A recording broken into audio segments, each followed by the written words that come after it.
Emmanuel Macron appears to be cozying up to Britain and siding against US by signing up for a joint initiative to create a safe space in Kabul for humanitarian operations, despite the French president's much publicized hostility towards Brexit.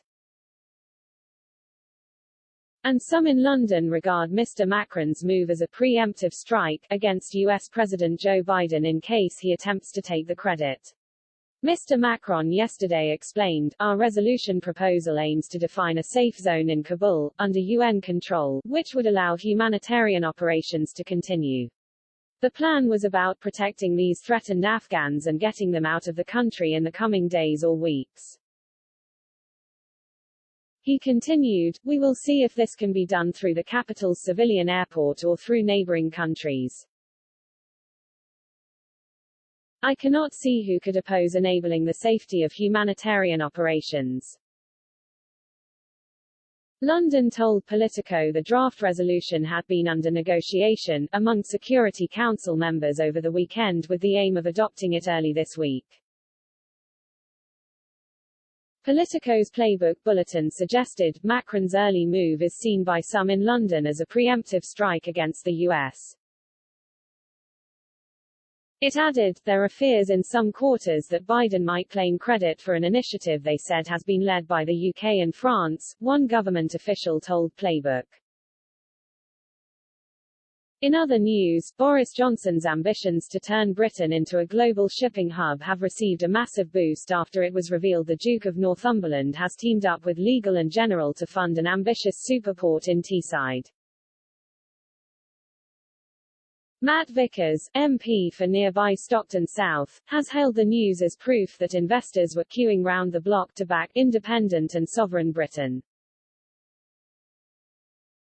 JP Morgan is advising the consortium, which is expected to table an initial offer in early September prior to a second round and final binding bids by the end of 2021, sources close to the deal told the Sunday Telegraph. Investment bank RBC is running the sale for PD Ports, which has 1,300 staff and 12 UK sites. Pensions giant Legal & General's involvement comes after Prime Minister Boris Johnson and Chancellor Rishi Sunak wrote to major institutional investors urging them to back British projects. Teesside Mayor Ben Houchen has vowed to create thousands of jobs by overhauling 4,500 acres of land on Teesside, including the former SSI Steelworks, which is now owned by the South Tees Development Corporation (STDC).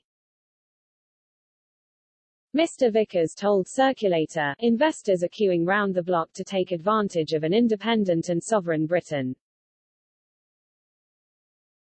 The new Teesside Freeport is a perfect example of this and is a big post-Brexit win for the North East. It will provide tens of thousands of quality jobs and direct billions of pounds of investment to the region. Mr. Vickers, whose seat is an archetypal red wall constituency of the sort the Tories will be hoping to hang on to next time round, added, "It's fantastic that the government and investors recognise the amount of untapped potential Teesside has to offer." On top of the relocation of Treasury jobs to Darlington, gone are the days where decision makers and investments were focused solely in London and the South. He stressed, successive governments have bandied about the idea of the Northern Powerhouse, but now we're finally seeing this talk being put into action. With a driven and ambitious mayor in Ben Houchen and an abundance of new Conservative MPs in the region fighting hard for jobs, opportunities and investment, the future for Teesside and the North East has never looked brighter.